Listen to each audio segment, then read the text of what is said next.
This is the Late Round Podcast with your host, JJ Zacharisa.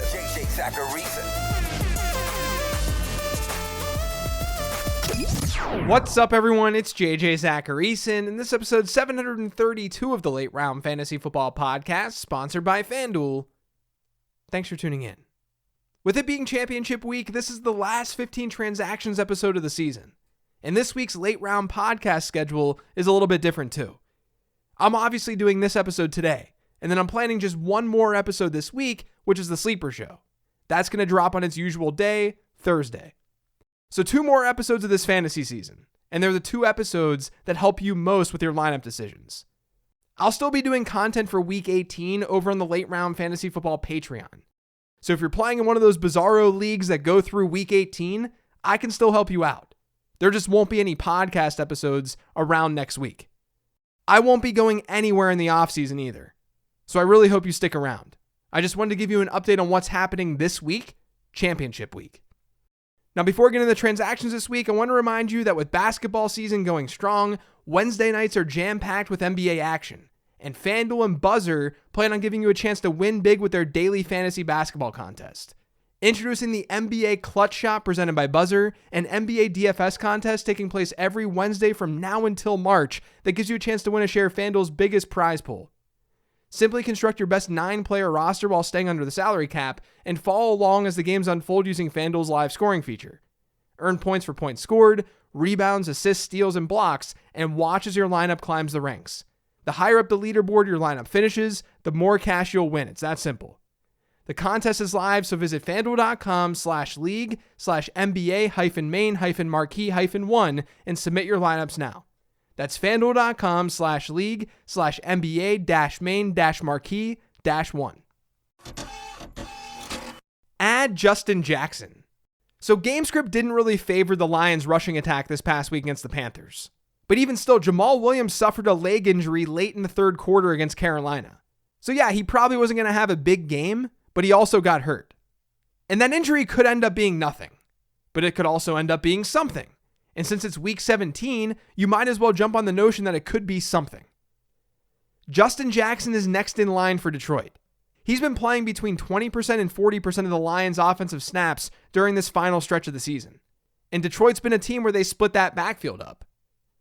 So if Williams were to miss week 17, not only would DeAndre Swift benefit, but Justin Jackson would too. Add Tyler Algier. Tyler Algier just keeps getting it done. He was mentioned last week on this show, and he ended up playing over 60% of Atlanta's snaps in week 16. That was a season high for him when playing alongside a healthy Cordero Patterson. But more importantly, Algier had a 16% target share this past week. That was his best mark of the season. In week 17, the Falcons get the Cardinals. That could end up being a neutral or even positive game script for Atlanta. So with his current usage, Algier would be a great play. And he's still out there in over 50% of Yahoo leagues. Add Jahan Dotson. So just a few weeks ago on this show, I talked about adding Jahan Dotson. And the logic behind it was pretty straightforward. He's a talented wide receiver, and you want talent on your fantasy rosters. In his 2 games since that point in time, he scored 20.5 and 19.6 PPR points. He's now hit a 22% target share in 3 consecutive games. So I'll say this again. He's still out there in 77% of Yahoo leagues. You want talented players, so you should be rostering Jahan Dotson. Add Royce Freeman. So this is yet another repeat transaction, but Royce Freeman saw even better usage in week 16 than he did in week 15. His running back rush share went from 58% to 67% week over week. He had a 38% snap share in week 15. In week 16, it was 57%. In week 17, Freeman and the Texans, they're 4-point home underdogs to a Jacksonville Jaguars team that's been average at best against running backs this year in adjusted fantasy points allowed. So if the Texans can keep this game close, Freeman has a shot to be usable. Add Isaiah Hodgins. So the Giants had a great matchup for their wide receivers in week 16, and that included Isaiah Hodgins. He had a 27% target share. He scored almost 23 PPR points. He's averaged a 20% target share per game over his last 4. That's the type of usage that you don't want to leave on the waiver wire. Add Rashid Shaheed. So can we really walk away from that game in Cleveland this past weekend with any real takeaways? Probably not a ton. But we did see Rashid Shaheed run the most routes for the Saints. Chris Olave's banged up. He didn't play this past week. So New Orleans is lacking a pass catcher. If Olave can't go again this weekend, then Shaheed has some allure, even in a tough matchup against the Eagles. Add Brock Purdy. So if you listened to this 15 transactions episode last week, you might remember a stat that I threw out about Brock Purdy's efficiency. In 2022, NFL quarterbacks have thrown a touchdown pass for every 171 or so passing yards. After week 16, Purdy's passing yards per touchdown rate in his 4 games with significant action is about 106. So the league average is 171. He's throwing a touchdown for every 106 passing yards. Now, if this were the beginning of the season, I'd likely be saying that regression was going to hit. But we've just got one more week of this. And in that week, the 49ers are facing the Raiders. They're the second best matchup for quarterbacks in adjusted fantasy points allowed this year. So not only is Purdy playing well, but the weapons and scheme in San Francisco can help maintain these touchdown numbers to some degree. He's a super solid streamer this week in a game where his team has close to a 25-point implied team total. Add Daniel Bellinger. I honestly can't quit Daniel Bellinger. The Giants took advantage of good wide receiver matchups in week 16, and Bellinger finished with just a 5% target share. He still ran the 3rd most routes on the team, though. And through Saturday's games this week, he had run the most routes at tight end across the entire league. There's no reason for me to sit here and sell Bellinger as anything but a desperation type play at tight end during the final week of the season. I don't think Daniel Bellinger is likely going to be a league-winning player for you. But it's not easy to find tight ends getting that much run. So Bellinger makes sense if you're desperate. Add Gardner Minshew.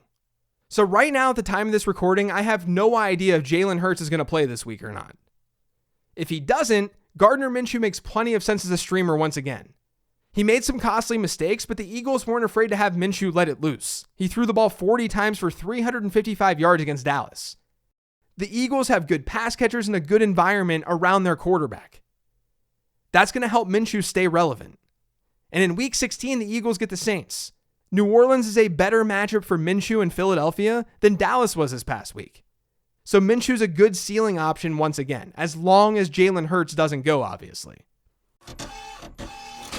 Add Romeo Doubs. So Christian Watson hurt his hip in Saturday's win over the Dolphins. He missed the entire second half.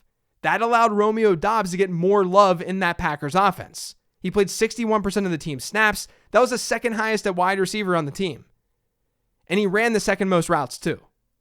That resulted in a 16% target share, which comes 1 week after he had an 18% target share on limited routes. This Watson injury is definitely one to keep an eye on. It doesn't sound super serious right now, but you never know with this kind of stuff.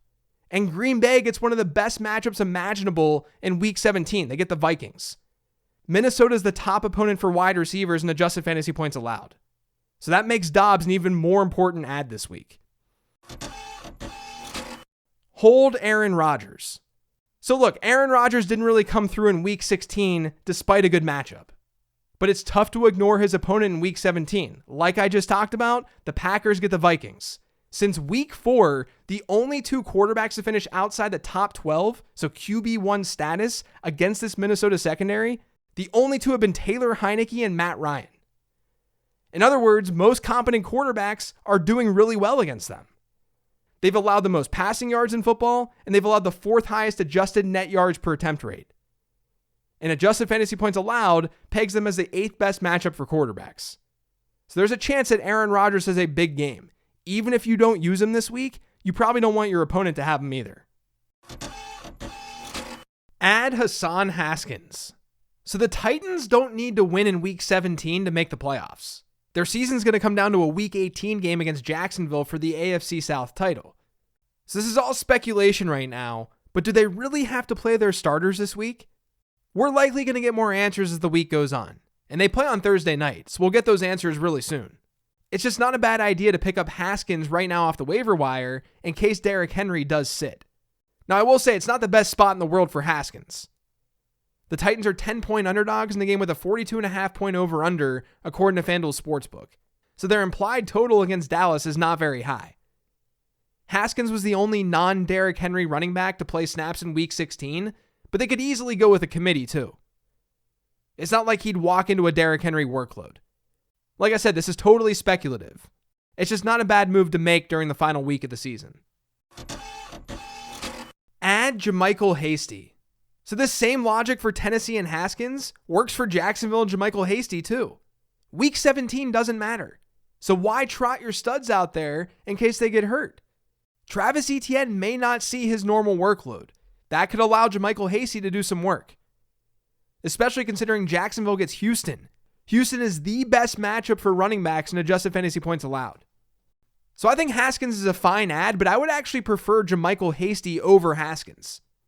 It'll just be important to read reports throughout the week to see if either Tennessee or Jacksonville is planning to rest starters for that big Week 18 matchup. Add the Detroit Lions defense. So look, the Lions played like absolute garbage in Week 16, defensively at least. So it's understandable if you're not really feeling them in Week 17. With that being said, they get the Bears this week. Defenses against Chicago have ranked in the top 12 in weekly scoring in 8 consecutive weeks.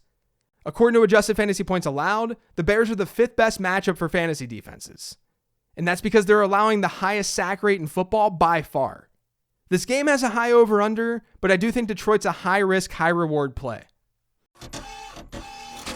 Add the Jacksonville Jaguars defense.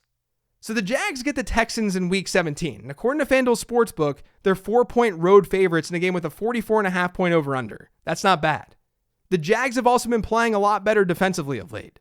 And that's led them to ranking as a top 6 fantasy defense in 3 consecutive games. Now, I will say this, Houston's been tougher than expected over the last few weeks as well.